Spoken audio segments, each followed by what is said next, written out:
शिव बाबा जो कल्याणकारी है, जो हमारे सच्चे परम पिता, परम शिक्षक, परम सद्गुरु हैं, उन्होंने आकर के हम बच्चों को अपना बनाया और दिव्य बुद्धि का वरदान दिया। बाबा ने हमको समझ दी कि बच्चे वास्तव में तुम कौन हो। तुम तो विश्व के मालिक हो और मालिक थे, और अब तुमको मालिक बनाने आया हूँ। तुमने ऐसे 84 जन्म लिए हैं, हमें घर की पहचान दी, अपनी भी पहचान दी, सारे सृष्टि ड्रामा की पहचान दी, और बाबा ने अपना भी परिचय दिया, मैं कौन हूँ। और सारे सृष्टि में राज्य भाग प्राप्त करने की हमें समझ दी। हमें साक्षात्कार कराया दिव्य बुद्धि द्वारा कि तुम ही तो श्रेष्ठ आत्माएं थे, महान आत्माएं थे। अब अनंत प्राप्तियां तुम मेरे से कर सकते हो। जो भक्ति मार्ग में तुमने कहा, प्रभु आओ हमें दुखियों पर रहम करो, माँ बाप हमारे, हम दुख में हैं, इस विषय सागर में गोते खा रहे हैं, हमारी नैया पार करो। तो बाबा अब इस समय पर आए हैं। तो बाबा ने कहा, बच्चे अब कलयुग जाने वाला है, जा चुका है, सतयुग आने वाला, ये पुरुषोत्तम संगम युग है। तुम आत्माएं जो इतनी महान आत्माएं थी, श्रेष्ठाचारी थी, सत्व प्रधान थी, इन 5 विकारों के कारण तुम मैली हो गई हो, पतित बन गई हो, और अनेक जन्म तुमने विकारों के वशीभूत होकर के पाप कर्म कर लिए हैं, तो उनका बोझ भी तुम्हारे सिर पर है। तो जो आत्मा 24 कैरेट सोना थी, वो केवल 2 कैरेट भी नहीं। अब ये दाता भगवान आकर के हमको पहचान देते हैं कि बच्चे अपने आप को पहचानो, तुम वास्तव में कितनी श्रेष्ठ आत्माएं थी, और समय को पहचानो और अपने पिता को पहचानो। बाप सर्वशक्तिमान है, ज्ञान के सागर, प्रेम, आनंद, शांति, सुख, पवित्रता के सागर है, जो पर्वत को राई को रुई कर दे। कितनी ऊंच अथॉरिटी तुमको मिला है।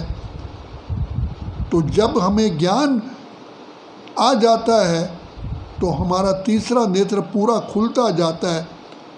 जैसे रोगी मनुष्य जितनी दवाई खाता जाता है उतना वो स्वस्थ होता जाता है। तो ये ज्ञान की दवाई है, ये ज्ञान अमृत है। जितना हम पीते हैं, जितना इसका सिमरन करते हैं, उतना उमंग उत्साह आता है, उतना हम खुशियों की लहरों में लहराते हैं। तो बाबा कहते हैं, बच्चे सबसे पहले मैं तुम्हें ज्ञान स्वरूप बनाता हूँ। बच्चे को जब पढ़ाई जाती है तभी तो लायक और समझदार बनता है। आज हमने पढ़ाइयाँ पढ़ी, लौकिक पढ़ाइयाँ पढ़ी, उसका तो हमने अल्पकाल का सुख पाया। बाबा कितनी बार कहते हैं बैरिस्ट्री पढ़ते हैं, बैरिस्टर बन करके धन कमाते हैं, भौतिक वस्तुएं तो प्राप्त करते हैं, लेकिन मानसिक खुशी और आनंद तो प्राप्त नहीं करते हैं। तो ऐसे ही हमने लौकिक पढ़ाइयाँ पढ़ी, ये अलौकिक पढ़ाई है, ये आध्यात्मिक पढ़ाई है, जिस पढ़ाई में सारे ही सुख समाये हुए हैं और हमारी दीर्घायु होती है।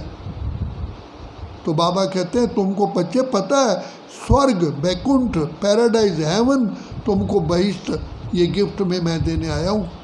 सिर्फ तुम लायक बनो। और लायक बनने के लिए भी बाबा कहते हैं कि बच्चे मुझ बाप को याद करो। तो जिनकी बुद्धि में ज्ञान बैठ जाता है कि बाबा आया, परमात्मा आया है विश्व का राज्य भाग देने के लिए, और उसके लिए हमें कुछ भी नहीं करना है, केवल बाबा को प्यार से याद ही तो करना है। और बाबा ने ये भी कहा, अनुभव कराया है कर्म करते हुए जब हम बाबा को याद करते हैं तो बाबा की मदद मिलती है। तो जिस मदद के साथ हमें कार्य में भी सफलता मिलती है और न्यारे भी रहते हैं, प्यारे भी रहते हैं, और हमारा पुण्य का भी खाता जमा होता है। अनेक आत्माओं के लिए हम एक सैंपल और एग्जाम्पल बन जाते हैं, जिससे दूसरी आत्माओं का भी दिया जल जाता है। तो बाबा कहते हैं बच्चे, ये यही समय है भाग्य बनाने का। इसलिए बाबा कहते हैं बाबा को याद करने के लिए भी ज्ञान चाहिए, क्योंकि बाबा को याद करने से कितनी प्राप्तियां हैं, अनंत प्राप्तियां हैं। तो जब तक ये ज्ञान नहीं होगा बुद्धि में कि हमें कौन मिला है, कितनी बड़ी ऊंच हस्ती मिली, सारे सृष्टि का रचयिता पिता परमात्मा ने हमको गोद का बच्चा बनाया है। दूसरा, बाबा ने समय की पहचान दी। तीसरा, बाबा ने प्राप्तियों की पहचान दी। चौथा, बाबा ने सारी सृष्टि का हाल हमारे सामने देखा, बताया कि इस समय कहाँ से तुम, किस दुनिया में तुम बैठे हो। ये तो कांटों का जंगल है, दुखधाम है, रौरो नरक है, विषय वितरण है, जहाँ मनुष्य आत्माएँ पशु से भी बदतर बन चुकी हैं। तो बताओ, ऐसी दुनिया में आप कभी सुख पा सकते हो? ये तो रावण राज्य है, ये कंसपुरी है, ये दुखधाम है। तो बाबा आया तुमको सुखधाम में ले चलने के लिए। तो जिन बच्चों की बुद्धि में ये ज्ञान रहता है, स्वदर्शन चक्र रहता है, कहाँ हम सूर्यवंशी थे, चंद्रवंशी, वैश्यवंशी, शूद्रवंशी, अब बाबा की गोद के हम बच्चे बने हैं। अपना भाग्य बनाने का यही समय है। भगवान ने ये क्लियर कह दिया है कि मैं कोई और कृपा आशीर्वाद नहीं करता हूँ, मैं तुमको ज्ञान स्वरूप बनाता हूँ। तो ज्ञान स्वरूप बनने से ही सुख स्वरूप, आनंद स्वरूप, शांत स्वरूप, प्रेम स्वरूप, शक्ति स्वरूप बनते हो। तो बाबा इस समय पर हमारा कल्याण करने के लिए रोज़ अमृत वेले आकर के हमें पावरफुल बनाने के लिए ज्ञान की मुरली सुनाते हैं। यही मुरली है जिससे कि श्री कृष्ण भी इतना स्वर्ग का प्रिंस बना, और इसलिए श्री कृष्ण को मुरली दिखाते हैं, क्योंकि मुरली के ज्ञान, मुरली के द्वारा ही तो इस संसार का सर्वोच्च पद पाया, कि जिससे कि आज की दुनिया में 50% तो श्री कृष्ण को ही भगवान मानते हैं। तो ऐसी दुनिया में बाबा हमें ले चले हैं, सर्व कला समृद्ध बनाने के लिए आया है, दुखधाम से हमको तैरना सिखाने के लिए आया है। तो बाबा कहते हैं बच्चे, अब अपना भाग्य बनाओ, बुद्धि में रखो बाबा से कितनी प्राप्तियां होती हैं। इसलिए गीता में कहा गया, मन मना भव मध्याजी भव। अर्जुन, मुझे याद करो और मेरे से कितनी प्राप्तियां होती हैं वो भी सामने रखो, क्योंकि याद कर तुम थक मत जाना।